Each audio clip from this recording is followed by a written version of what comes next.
Okay, imagine this. It's 1982. You pick up this booklet, right? And it's called Youth, Try the Impossible. Intriguing title. Totally. And the cover image is just, wow.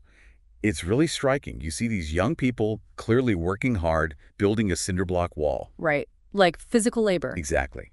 And there's one guy with this cool sort of Latin American style hat.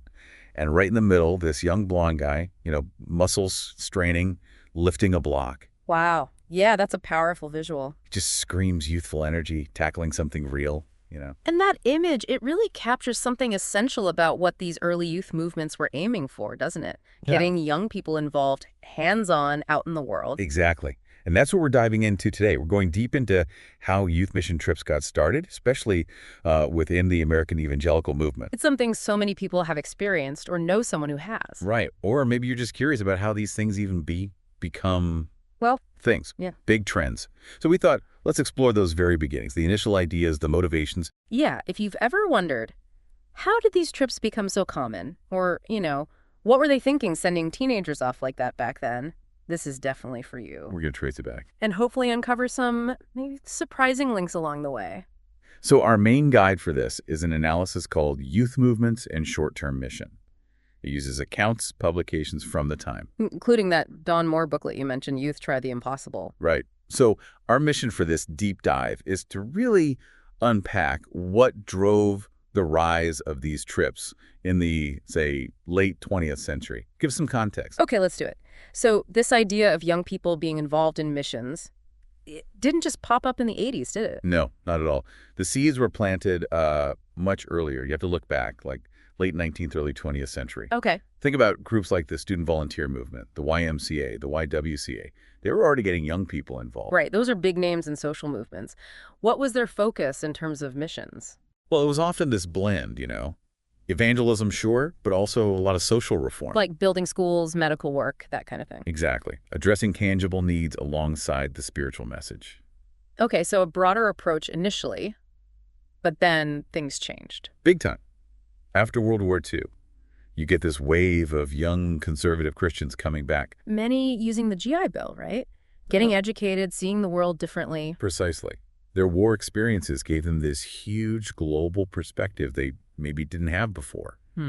And it sparked this desire for mission work that was more explicitly about evangelism. More focused, perhaps, than the older organizations seemed to be at the time. Yeah, that's the sense you get. They felt a specific calling that maybe wasn't being fully met by the established groups. So that naturally leads to new groups forming. Absolutely. That post-war desire really fueled the creation of some major new players in the late 50s and 60s. Okay, like who?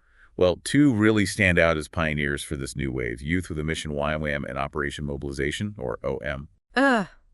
YWAM and OM. Still very well known today. They really changed the game for youth involvement, didn't they? They really did. They brought new energy, new methods. Let's start with YWAM. What was the spark there? YWAM's origin story is pretty dramatic. It goes back to 1956. The founder, Loren Cunningham, was in the Bahamas. Okay. And he had this incredibly vivid vision. He described seeing waves of young people, just waves of them going to every single country. Wow. Waves. Yeah. That's quite an image. Isn't it? For evangelism, but also for practical help. Initially, the focus was strongly evangelistic, but it did broaden over time to include more humanitarian aid. Makes sense. But what's interesting is that Cunningham faced pushback. From who? From the established mission leaders. They were used to sending, doctors, teachers, people with specific professional skills. Right. Not just crowds of enthusiastic young people. Exactly. The idea of sending large groups of youth who might not have those traditional qualifications, it seemed unconventional, maybe even inefficient to some. They probably wondered, what can they really do? There were definitely questions about effectiveness, logistics, but Cunningham was convinced. He believed in the power of their energy, their willingness. Okay, so that's YWAM. What about Operation Mobilization, OM? OM's founder was George Verwer. He was really inspired by people like Billy Graham and the Youth for Christ movement, big evangelistic rallies, reaching young people. Right, that whole era. So starting in 1957, he began organizing trips, taking students down to Mexico for evangelistic outreach. And OM had its own distinct approach too, I gather. Very much so. They were really early adopters of what's called the faith mission model. Faith mission. Yeah. What does that mean practically? Basically, instead of a central organization funding everything, the individual participants, or missionaries, had to raise their own support, trusting in God and their network for the funds. Okay, so more decentralized funding. Yeah. And initially, Verwer saw these short trips primarily as a pipeline, a way to get people committed to long-term missionary service. A stepping stone. Right. But over time, that shifted. They started recognizing the value and the impact of the short-term experience itself, not just as recruitment. Interesting evolution. And they had some pretty strict rules back then, too. Strict moral codes, of course, but also things like discouraging people from bringing much money or even cameras. Oh, cameras. Why was that? The idea was total immersion. Avoid looking like tourists, avoid the potential barrier of perceived wealth, focus on relationships and the work. That's quite different from today often. Yeah. Really highlights how distinct these early approaches were. Absolutely. They were really forging a new path. And while all this is happening in the Christian mission world, there's another huge youth movement emerging in the secular sphere, right? The Peace Corps. Oh, definitely. You can't talk about this era without mentioning the Peace Corps. It was massive. John F. Kennedy, 1960. The call for young Americans to serve overseas. It just captured the imagination of the country, didn't it? This ideal of youthful service, making a difference in developing nations, it became a huge cultural force. And the connection to missions wasn't just accidental, was it? I mean, the idea of sending people for service. Not accidental at all. Kennedy himself actually pointed to earlier Christian mission efforts as inspiration. He specifically mentioned Operation Crossroads Africa. Really? Yeah. So the Peace Corps model had roots in faith-based service. It seems so. And if you look closely, you see fascinating parallels between those early short-term Christian missions and the Peace Corps. Like what? Well, the focus on youth energy, obviously, service in underprivileged communities, building cross-cultural relationships. Yeah, okay. It's even been noted that some of the early recruitment language, the pamphlets and stuff, for both the Peace Corps and some mission groups, sounded remarkably similar, both talking about how the experience transforms the volunteer, not just helps the recipients. So different motivations, faith versus civic duty, but similar methods and maybe similar appeals. You could definitely argue that. And the huge popularity of the Peace Corps really made waves in the Christian community. How so? Well, it sparked discussions. Comparisons started being made, which was more relevant. Some surveys back then apparently showed college students finding the Peace Corps more impactful, or at least more appealing, than traditional missions. Ouch. That must have caused some soul-searching. How do we stay relevant? Exactly. It kind of forced mission organizations to think about how they presented themselves, how they communicated their value in a world drawn to this new, exciting secular service option. So did they adapt? It seems they did. There was this growing idea that, okay, maybe short-term service is valuable in itself, not just for recruitment, but as a contribution, and it could influence life choices later on. Addressing those recruitment worries, too. Right, and you start seeing mission groups borrowing some of that positive language, emphasizing youth making a tangible difference, which brings us right back to that booklet title. Youth Try the Impossible. It perfectly captures that spirit, doesn't it? It really does. It shows how they were framing this work, influenced partly by the cultural success of the Peace Corps. Okay, so the Peace Corps acted as both a kind of model and maybe a bit of a spur, influencing how missions talked about their own work. Now, things shift again in the 70s, moving towards even younger participants, high schoolers. Yeah, that's the next big development. The focus expands to include high school students, teenagers, in these short-term trips. And that must have changed the reasons for the trips too, right? Or at least added new ones. Absolutely. While hoping to inspire future missionaries was still there, it couldn't be the only reason for sending, say, a 15-year-old. The focus increasingly shifted towards what the teenager would gain: personal growth, spiritual development. So the benefit to the participant becomes much more central. Exactly. And you see organizations emerge specifically for this. Teen Mission International, TMI, founded in 1970 by Robert Bland, is a key example. DMI. What was Bland's vision? It was kind of threefold. Yeah. Yes, inspire future missionaries. Yes, harness that incredible youth energy, but also, crucially, send a message to teenagers that, as he put it, God seemed to be saying, you are somebody. Wow. That's powerful, especially for teenagers finding purpose. Incredibly resonant, and they started gathering evidence, or at least anecdotes, about the impact. What kind of things were they seeing? Well, stories of students going on multiple trips, choosing Bible colleges afterwards, changes back home. Like what? Like kids suddenly stepping up in youth group, organizing prayer meetings, even raising money for causes they'd seen firsthand. There's this quote from a parent at the time, Yeah. simply saying, "Our daughter has come back a different girl." That says a lot. It Yeah. really highlights that perceived transformation. It does. It wasn't just about building the wall, it was about building the person, too. And this idea started getting promoted more widely. Oh, yeah.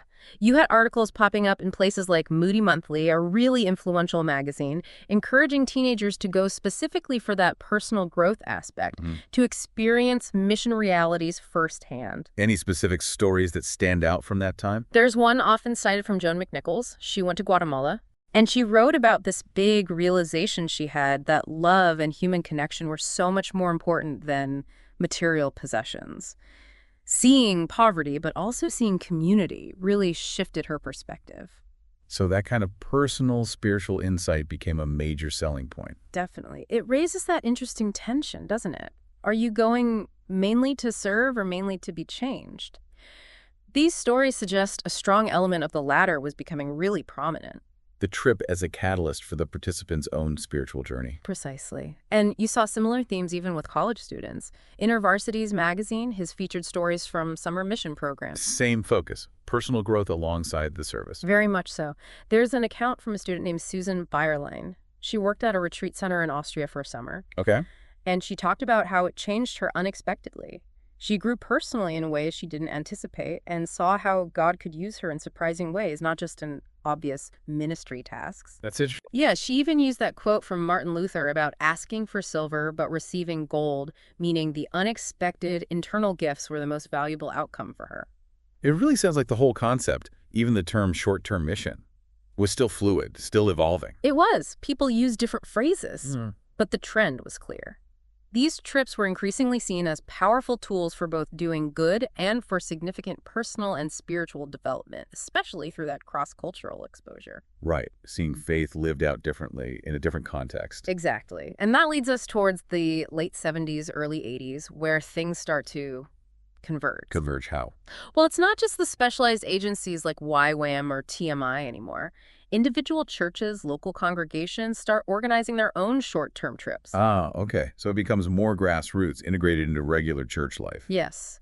Churches started seeing the value directly for their youth and for adults, too. Interesting. Did everyone in the church always have the same goals for these trips? Not necessarily, at least not initially. There's an example mentioned from Central Wheaton Church in the 80s. Yeah. Where apparently the youth leaders were maybe more focused on supporting existing missionaries or fostering future ones, while the adult ministry folks saw it more as a way to develop the spiritual lives of the church members going on the trip. Different angles.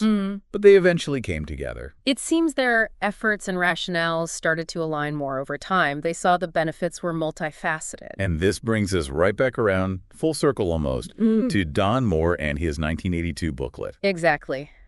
Youth try the impossible. It really lands at a perfect moment, doesn't it? It seems like a real signpost, capturing this trend just as it's about to really take off. I think that's right. You can see Moore's booklet as this early, clear statement about this now emerging phenomenon. It was aimed at overcoming any lingering doubts and really spelling out all the benefits. The service, yes, but also the spiritual growth, building community within the group, the personal development. He strongly believed these trips could genuinely shape a young person's life direction. Okay, so let's pull this together. We've seen this journey from early 20th century missions with social reform to the post-WWII surge in evangelical focus, leading to groups like YWAM and OM. Then the unexpected influence of the Peace Corps, prompting adaptation. The shift in the 70s to include high schoolers, emphasizing personal growth. And finally, local churches getting involved, all culminating around the time Moore's booklet appears, just before this whole thing explodes in popularity. Yeah, that's a good summary. And I think what's really fascinating are those unexpected connections. Like the Peace Corps owing a debt to Christian missions. Exactly. And then Christian missions, in turn, being influenced by the Peace Corps' success and rhetoric, it wasn't operating in a vacuum. And those early debates about why do these trips, recruitment, service, personal transformation, Those questions were there from early on and arguably still shape how these trips are designed and experienced today. It wasn't always one single clear motive. Which makes sense. And understanding this history really helps explain why short-term service, global engagement stuff, looks the way it does now. Those early models, those blended motivations, they cast a long shadow. Yeah, it really makes you think, doesn't it? It does. And maybe that's the final thought for you listening to this. When you consider that early mix, the evangelistic passion, the real desire to help people, and that increasing focus on what the participant gets out of it, Yeah. what do you think drives these kinds of experiences for young people today? Are the main drivers the same? Have they shifted? And maybe how has our very definition of making a difference changed since those early days? That's a great question to ponder. What does it mean now, and what are the long-term effects, intended or maybe unintended, of these movements that started decades ago? Lots to think about.